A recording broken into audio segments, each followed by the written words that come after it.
What's up everybody, welcome back to the channel. Welcome to the Volvo EX30 single motor extended range in cloud blue. In this video I'm going to tell you guys a bit more about this version, as previous time with the EX30 on the channel wasn't that much of a success. That was one of the first EX30s, poor software and whatnot, but I gotta say already, this one is redeeming itself pretty good.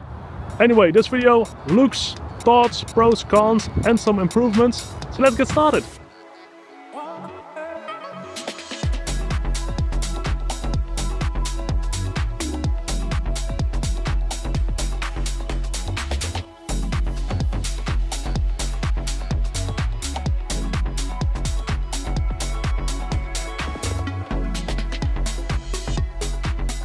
Alright folks, welcome to the model year 24 Volvo EX30. Now this is cloud blue, an optional color, not white, not blue, yeah, cloud blue I guess.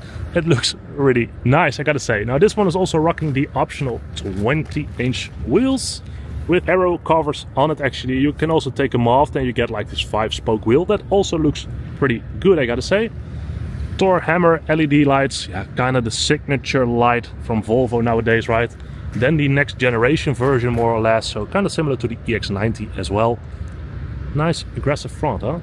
Now this is the Ultra, meaning you also have the gloss black elements, such as the gloss black roof and also the mirror caps. If you opt for example for a core, this would be in cloud blue as well. Now this is a model year 24, meaning on the seat pillar you still have the EX30 logo. However, that will be moved towards here on the tailgate of the car, and then this will become gloss black just as it is already without the logo. Just good to keep that in mind. Let's have a look over here with the windmills, by the way. That's a nice combination for an EV, right? Looking pretty good. Then if we have a look in the interior, and this one is rocking the standard interior, and that, open up please, yes sir, there we go. That is the denim upholstery, a bluish upholstery, so in that regard it fits well with the cloud blue. Some solid plastics over here, nice metal chrome. This is the door opening, by the way, really cool, typical Volvo kind of one. And over here you'll have some more of this jeans kind of denim. Anyway, welcome on board the EX30. This is the entry-level car, keep that in mind. So yeah, it's a bit base here and there, but some fun details. Nice little EX30 logo. This is not my seating position, this is just for the pictures I just took. This one is the Ultra, so it has the electronically adjustable seats. Easy square, so just push it, pull up, down. If you press it you can also adjust the lumbar support and things like that. Also the height of the seat. If we climb on board, then first thing I need to do is turn off the sound. The next generation Volvo infotainment system. You will see this one for example in the EX90 and all other, well, future Volvos. Works really well, I really enjoy this system. Some few bugs still here and there. This one is running on over-the-air update 1.4 compared to the 1.1 version I tested as well a few months ago. This one really is a big improvement already. Now on the steering wheel, well, not much to see actually, yeah? That's funny. No display over here, so the speed and everything is displayed over there in the top. This one is also still rocking the, well, the old buttons, so to say. So on model year 25 you will have an extra edge on the buttons over here, which will make life a bit easier pressing these buttons, as yeah, it is still a bit complicated, I gotta say, or well, complicated, not that intuitive. So they will improve that. Over there the stock for shifting, park, reverse, drive, neutral, indicator for the wipers also over there. Now this is the Ultra, and this one is also rocking the, well, the winter pack. That means that you also have the heated seat and heated steering wheel in 3 modes, and also for the passenger. Now the EX30 is also quite clever in terms of storage. So for example over here in the center console, this is an EV, so you have plenty of space over here because there's no drive shaft or whatnot. Just a battery in the floor of the car, so you have a lot of space. This one you can flip open. Then you also get 2 USB-C ports over there. Wireless charger for your phone, only the left one. A bit rubbery, so it will stick in place. Fits or works really well. And then 2 cup holders where Woody is chilling in. You can also press them to hide them.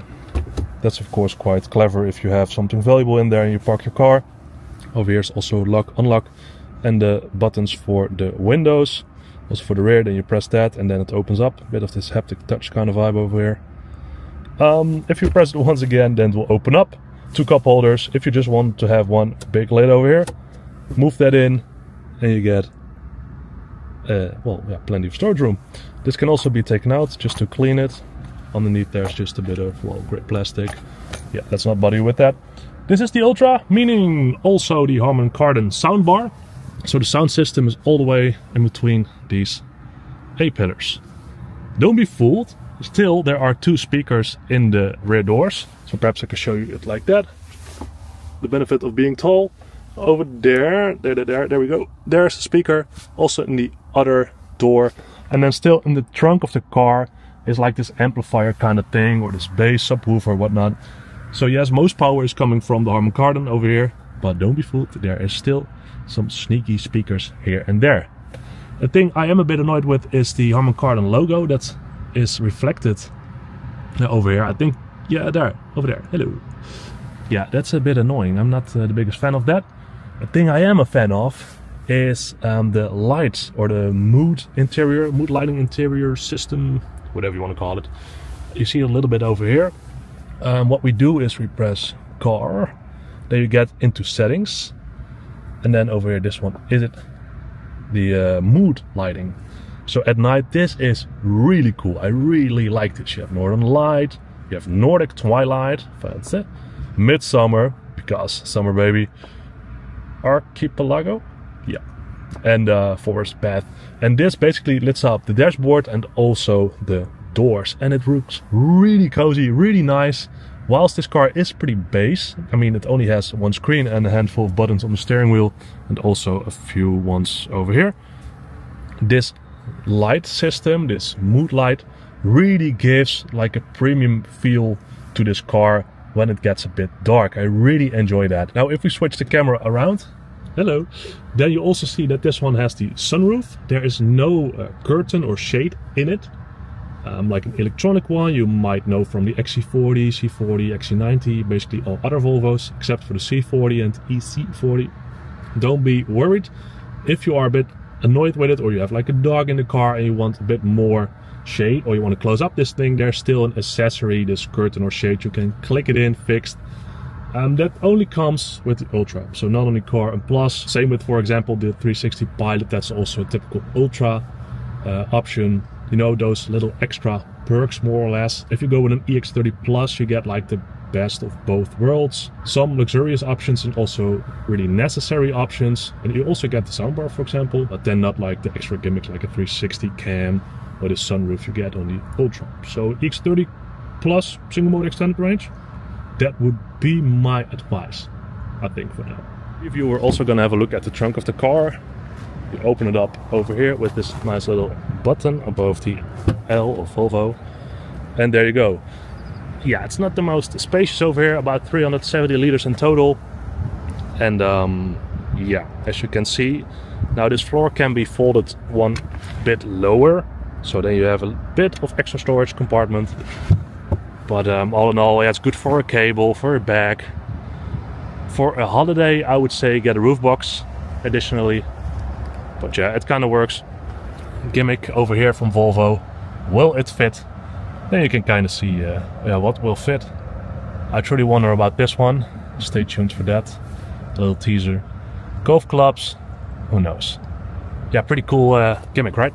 Then over here, press the button and we'll close it right up again. As for the rear passengers, yeah, if you have 2 young kids, then this will fit. If you have 2 adult passengers, yeah, and you're not that tall yourself, then probably it will also fit. But all in all, also with like a child seat in it, it does have ISOFIX. That's a good thing, but yeah, then that takes up quite a bit of space as well. So it's not the most spacious over here. Pretty nice with the sunroof, by the way. Now the denim is the, well, standard upholstery and, well, some sneaky cost cutting here and there. So you do not have like these nets over here where you can put in like stuff. So those 2 storage compartments are, well, not on this one, but they are on all the others, by the way. Flat floor. Come on, DJI. Yeah, flat floor because of a battery, of course. So that's really nice. And then there's also a nice little box over here. And look, it has a moose on it. You can also take it out to clean and stuff like that. So yeah, that's the rear of the EX30. Before we're gonna hit the road, some more details about the platform and drivetrain of the EX30. The EX30 is a SEA platform car, Sustainable Experience Architecture. That is a platform developed by Geely, the owners of Volvo and Polestar and whatnot nowadays. The platform is good for a 69 kWh battery pack. WLTP, that means 476 kilometers. Yeah, with perfect conditions, I'd say you get about 400 kilometers from it. Now, as for fast charging, the outlet is over here on the left rear side of the car. Fast charging goes up to 158 kilowatt DC and 11 kilowatt AC at your home charger, so to say. The top one is for the AC charging only. Oh my god, come here. Yes, there we go. And if you want a DC charge, you also take out this one, put in the DC cable up to 158 kilowatt. Besides that, single motor or E-motor on the rear wheels of the car. That promises for a bit of driving fun. 272 horsepower, 343 Nm of torque, 0 to 100 in a good 5 seconds. And that's pretty cool, eh? For this little Swede. As for top speed, 180 kilometers an hour, more or less, yeah, the Volvo limit nowadays. And the spec over here, about 50,000 euros. It's quite a bit of money for an EX30. Keep in mind, extra colors option, 20-inch wheels, ultra spec. Yeah, then things go quite hard. For 50k you can also get, well, an EX40, like a core trim or something like that. Yeah, if you want a bit more space, I would recommend having a look at the EC and EX40 then as well. Okay, now the rain is really coming in. Time to hit the road, get driving, tell you guys a bit more about the pros, cons and some improvements I've noticed so far.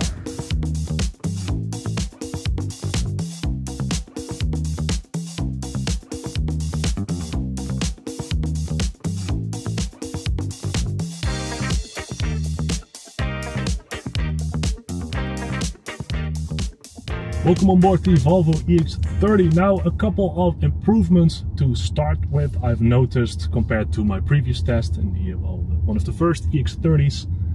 And that is that software-wise it's just really better. This is running on the 1.4 over-the-air software update. And that just works 10 times better already than the 1.1 I tested previously. The system is more responsive, no funky gimmicks here and there. I gotta say that the sound system is still a bit funky. Volume goes up or just all of a sudden down, or changes radio station. So that's still a thing, maybe a bit buggy. But besides that, it's really good. They also now included 2 shortcuts for the intelligent speed adaptation system, this European thing, where basically the car will start beeping at you if you drive too fast, and also if you're not paying attention, the driver alert. 2 buttons over here. When you press car, you can easily turn them off, so turn off driver alert and also the speed limitations. Of course, I'm not speeding, but hey, besides that, the car also notices you earlier when approaching, for example, with still the key. Of course, you can use your phone application for that, but for now you also still have like this card and this key. Whilst walking up the car will unlock, detect you, and then will open up or close. Also when you walk away, it will also close. That also just works 10 times better already. So good job to Volvo for really improving the software already on 1.4. Just hang in there, guys, owners with an EX30. Once we hit 2.0 or whatsoever, this car will be pretty flawless. As a good performance review should be, let's start with the pros. EX30, you're doing a couple of things pretty good. For example, the driving in this car is just a lot of fun. Also this bit square-ish steering wheel, you see me handling it like this all of the time because it's flat, it holds really nice. Yeah, this is just a really nice steering wheel. Also in corners, for example, this car can be a bit of fun. It's very agile, suspension-wise also super comfortable, yet well still in there for a good corner. For example, right now we have a good corner. Throw it in there. Yeah, and you notice that you can take it pretty fast actually. So yeah, steering wise, I think I'll demonstrate it also now. This car is just a lot of fun. Besides that, the car is also a Volvo, and well, what do I mean with that? Well, they often look quite nice, right? Also this EX30 is just looking really nice if you ask me. It's a typical Volvo. And yes, this is a Volvo on the SEA platform. It's a bit Geely-ish or Chinese in that regard. But it's a typical Swede. If you look at it, if you drive it, it lives and breathes Swedish and not Chinese, trust me. And by the way, the EX30 will also be built soon in Belgium in the Ghent factory. So then it will also be European produced Volvo EX30s. So that's a good thing, I guess. As for pricing, as I said already, this car costs about 50,000 euros, though it starts around 38,000 euros, which is for an EV like this with quite a lot of options standard. Yeah, just a very competitive offer. Now, whilst only having one screen over here in the center console, which you need to do everything with, and having no driver's information display behind the steering wheel, you do get used to that quite quickly and easily. It takes like a few minutes and then you're already kind of used to it. Of course, it's still nice to have this driver's display, hence for example also the EX90 still has it, but for like a entry-level Volvo car, and also to keep like the pricing of this car competitive, you leave out certain options, and then for example this driver's display. I think another good example about how easy this EX30 is that this weekend my girlfriend got in the car, she took it along. I just explained her a couple of things about the infotainment system, where to find certain things and whatnot. And then she had it out and came back, and she was actually very positive about this car. Easy to drive, a nice size, not too complicated in all, you know, parking lots, but also system-wise, it's very intuitive, it's easy to understand. So yeah, she was very happy with the EX30. So yeah, perhaps we need to get an EX30 at some point. But that kind of demonstrates how easy this car is. This is not like a racing car. This is not a driver's car. Whilst you can have a bit of fun with it, as I said already, it's just a Volvo. And it's a very comfortable Volvo, easy to use Volvo. Now, are there some cons? Yes, there are some cons. I mean, we are Dutch. We like to complain about things. But no, to be fair, there are some cons about this car. I think the first one is still software-wise. It's not perfect yet. 1.4 is on this one. It's already improved, as I said already. But still, there are some funky things here and there now and then, like the sound system currently doing weird things. And whilst this center screen is nice and big and easy to use, it can also be a con, right? That some of you just like to have a driver's display as well, or a head-up display at least. It's not on this car.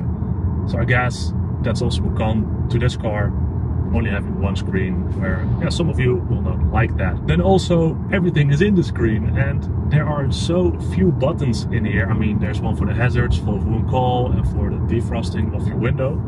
I think that's mandatory by law. But besides that, yeah, a couple of them on the steering wheel, which aren't that perfect yet as well. Really need that additional small bar that they will place on it with model year 25 to make things a bit easier. But besides that, yeah, everything is in the screen, and whilst driving, it does distract. I've noticed a couple of times already that I'm like fooling around in the system whilst driving, and you hit like the center lane of this road because you're distracted, you're not paying attention. And then of course the lane keeping aid will, well, put you back on the right spot.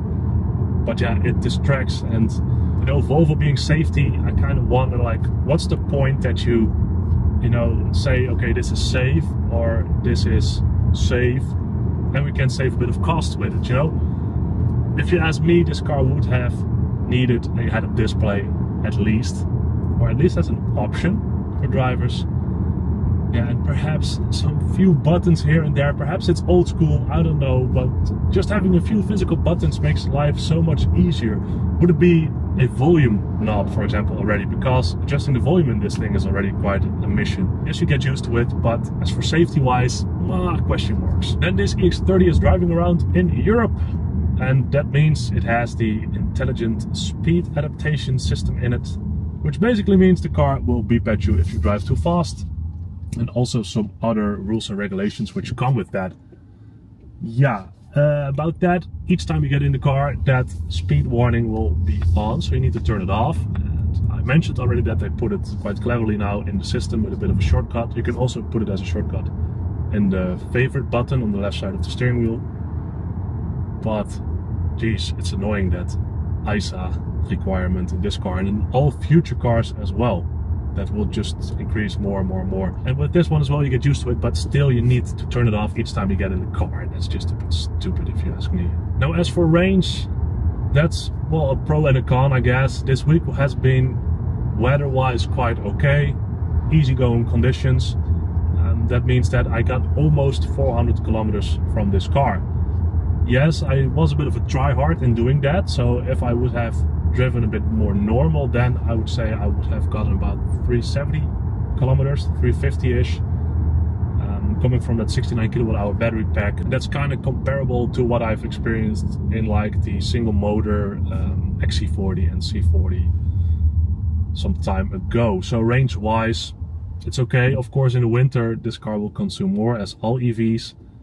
And then I guess it becomes a bit of a con that you only get like 300-ish kilometers from this car. All in all, you know, that's okay. Charging is quite fast, 158 kilowatt for a 69 kilowatt-hour battery pack.